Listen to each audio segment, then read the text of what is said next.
And now, ladies and gentlemen, I'm very pleased to introduce the mightiest athlete in the sport, the record-breaking, belt-taking Demetrious Johnson. Demetrious, how are you, mate? I'm good. How are you? Very good to see you. Yeah, I'm excellent. We've been smashing out these interviews with the best athletes on the planet, and now we're speaking to you. So life is good. A lot of people are saying the fight that they're most excited to see on this card is you versus Rodtang. Which fight are you most excited about?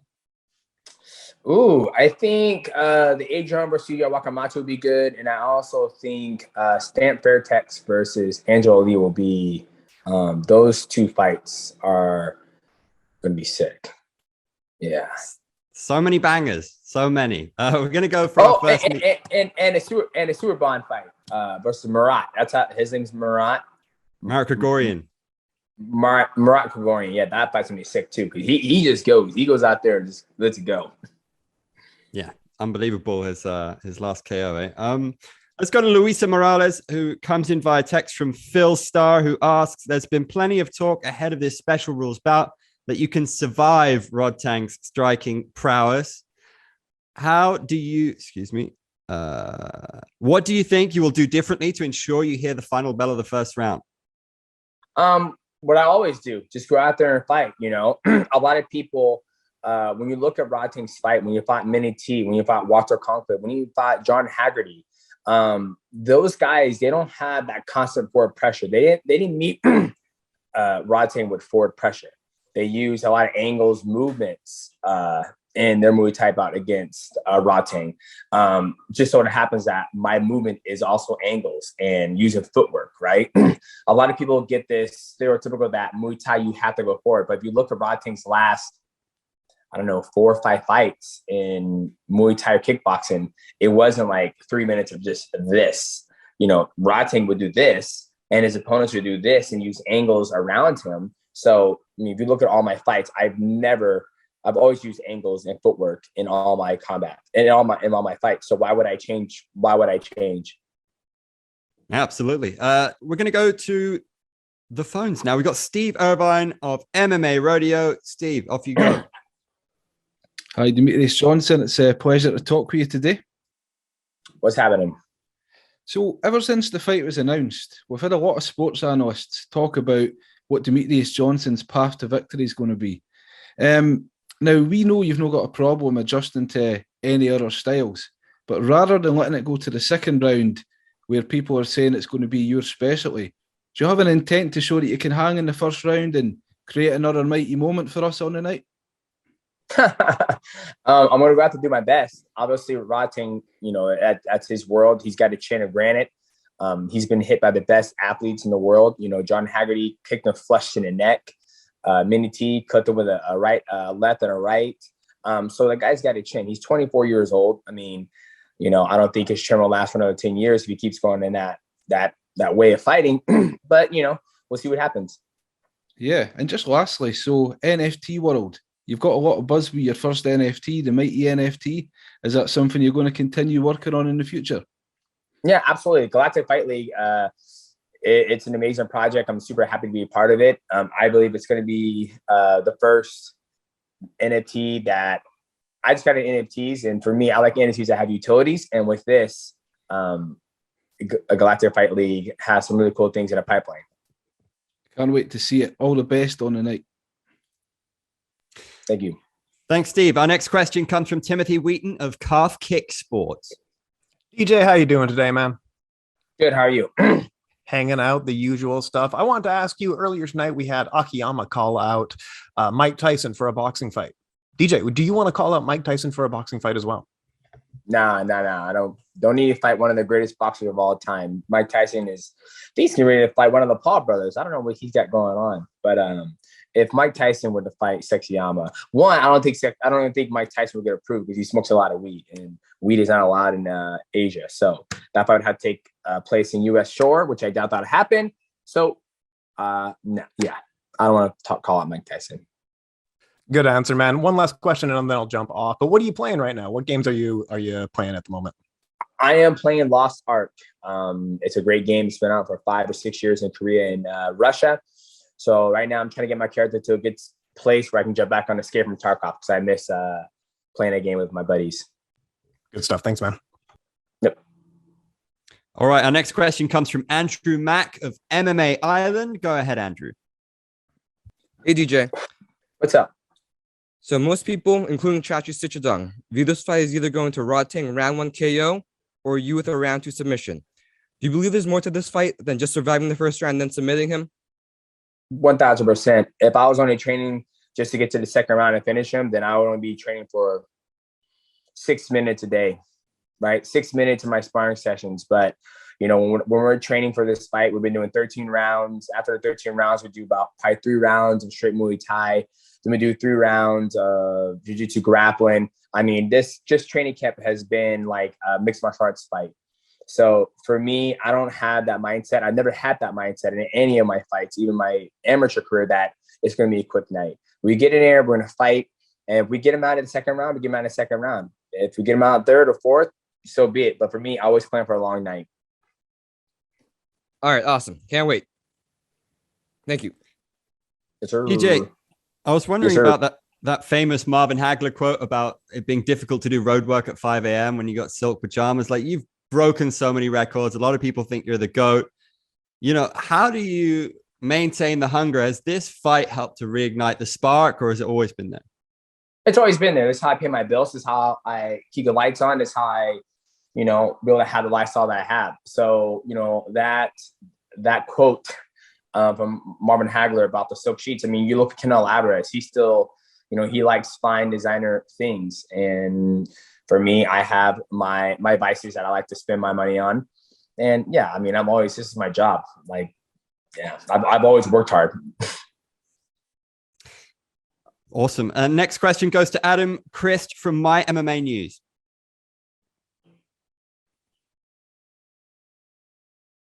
Adam, are you there? Yes, sir. What's going on, DJ? What's happening? Not much, man. So obviously you've had an illustrious career spanning from the WECDs, capturing UFC gold, obviously ONE FC. So the list of champions and contenders that you've taken out, where does a fight with Rodtang stank up on your personal achievement list? For me, this would be one of the achievements of that I've done something out of the box, you know, my whole time mixed martial arts career. You know, you look at Krokop versus Bentley Silva, you look at Shinya Aoki when he did his mixed rules fights. You know, this would stack up on something that I've never done before in my career. Yeah, that's where I put it. I mean, a lot of my friends are excited for the fight. A lot of fans out there are excited about this fight, and I am too. So for me to, you know, I have my WC, my UFC, then I have my ONE championship, and this would just go into one of those categories that, you know, hey, you know, I did a special rules fight. What the hell you mean? Did 1 round of Muay Thai, 1 round of, you know, mixed martial arts, and et cetera, et cetera. They're like, why the hell did you do that? I'm like, why not? Following on that, you've mentioned in the promo that it's always about risk for you. What's the biggest risk in fighting Rodtang? Just being knocked out. I mean, obviously, you know, my whole entire career, I've done mixed martial arts. Like my body, the way I fight, the way I throw my jab, my cross, my left high kick, my left knee, my clinch work, everything is designed to put pressure on my opponent, right? And then when you take away those abilities of mine of being a complete mixed martial artist, it just doesn't, I just can't flow, if that makes sense. And I always revert back to like what Carter said. He goes, you want me to do half a fight? Just half a fight? And I don't have to worry about kicks, knees, punches, da-da-da-da. That's kind of like where it is, but I don't have to worry about the wrestling. But wrestling is one of my strong suits. So that's the risk, is that I can't be Demetrious Johnson. I can't be mighty. I can't go out there and just let myself flow and be in transition between my skill sets. And final thing for me, obviously this has been like, you know, the style is the striker versus the grappler, the MMA versus the striker. Rodtang has expressed his limiting skills in grappling, but do you think he'll be a fish out of water on the ground? And do you think the advantage will play in your favor?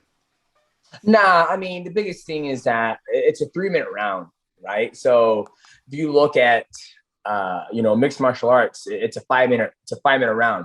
So with it being a 3-minute round, the fight starts on the feet. And, you know, in mixed martial arts, you can use footwork, you can use distance. You really don't have to gauge in mixed martial arts.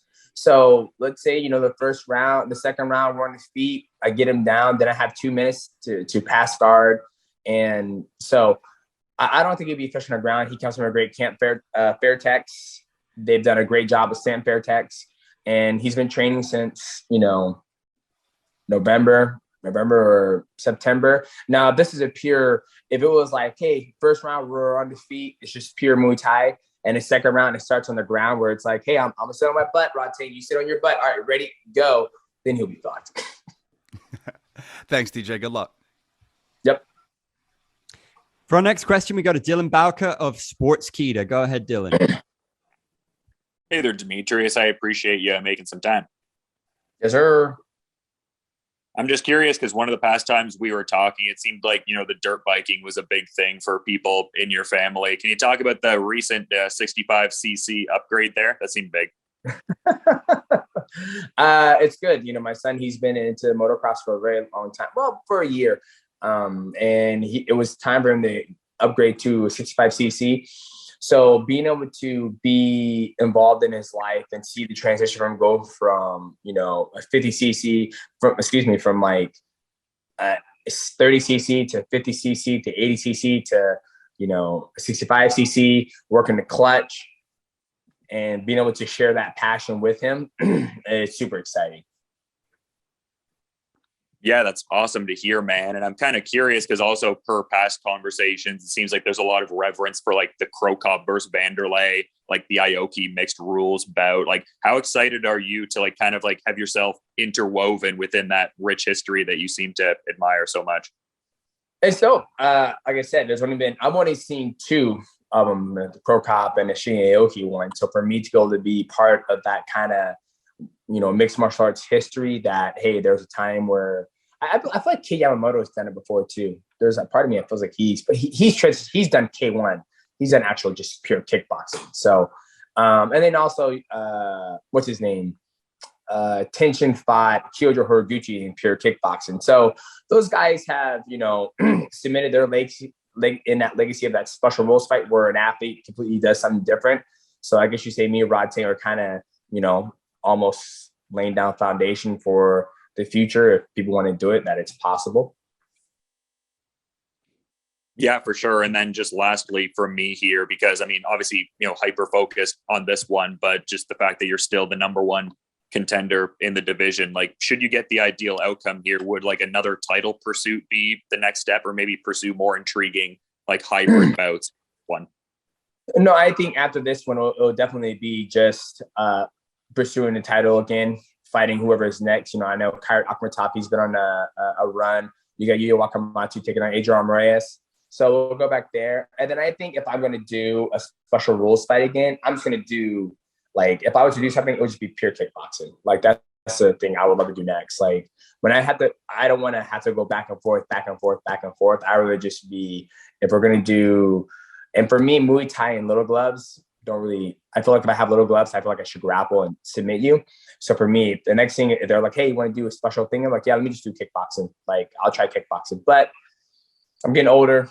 We'll see what happens. Thanks so much for the insights, man. Much appreciated. Yes, sir. Next question comes from Nick Atkin of SCMP MMA.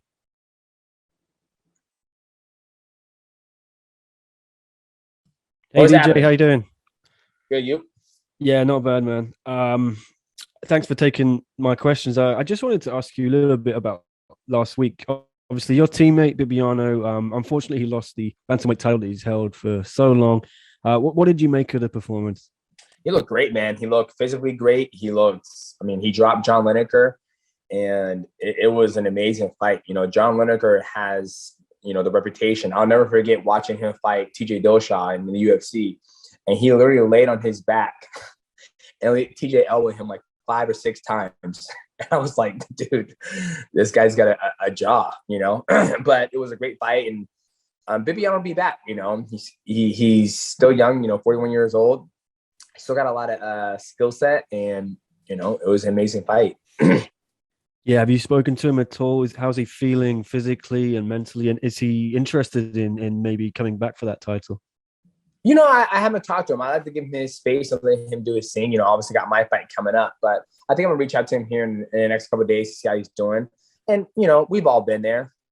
Like after my last fight, I lost. I got TKO'd, and I never thought I'd get TKO'd my whole career. And when I came home, I was surrounded by my family, and forgot about the fight. Like I was talking to my friends. I was like, this stuff never exists. The only time it exists is when you jump on your phone and go on Twitter and Instagram, because that's when you see yourself get knocked out. It's just the truth, right? Like I can go the whole day without jumping on my phone, and I won't even see a glimpse of mixed martial arts. But once I jump on Twitter and Instagram, that's when you get flooded with all that stuff.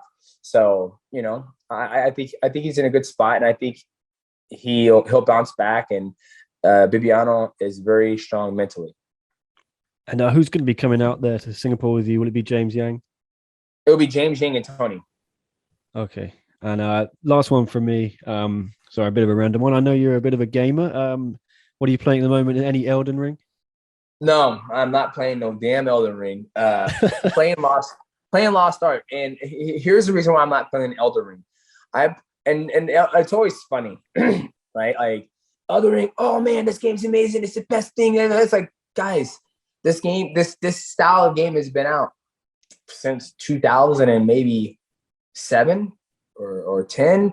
They started with Demon Souls, then went Dark Souls 1, Dark Souls 2, Dark Souls 3, Bloodborne. I beat every single one of those games, and I have raged every single one of those every time I play that damn game. Why do I want to play Elden Ring? And then for me, the thing that I felt like what lacked on those other previous games and its predecessors is that it didn't really have a storyline for me. It didn't have, like, for how cool the combat and the fight sequences are, and just the overall game itself, it just lacked, like, just story. Even though there's a lot of lore in the game, but you have to read it. So there's not a lot of cinematic that I would love to have in that game. So Elden Ring, not going to play it. I've done it many, many times, and I don't want to get pissed off and break something. Yeah, I'm struggling with it myself. All right, man. Thank you very much, and good luck for the fight. Thanks, man. Appreciate you. Our next question comes in via text from Kittinan of Kalsod, who asks, Yuya Wakamatsu says he hits harder than anyone else in one, including Rodtang. Without having fought Rodtang yet, what do you make of that statement? It can be very possible. Yeah, I mean, I don't know. Yuya moves better on the feet than Rodtang. I know that, and he's faster than Rodtang. But I haven't been hit by Rodtang yet, so I can't say that he does. The person who's hit me the hardest in the whole entire fucking world is Johnson. He hit me, and I felt like I was fighting a 185er, because we have a 185er in our gym who hits like that. Wow. Okay, that's interesting. Khan from Daily News asks, do you have a preference between Adriano or Yuya Wakamatsu? Which outcome is the most interesting for you and your future in the division? Well, I think either outcome is interesting for me, to be honest with you. I beat Yuya Wakamatsu. I lost to Adrian Reyes. So I think either outcome will be interesting.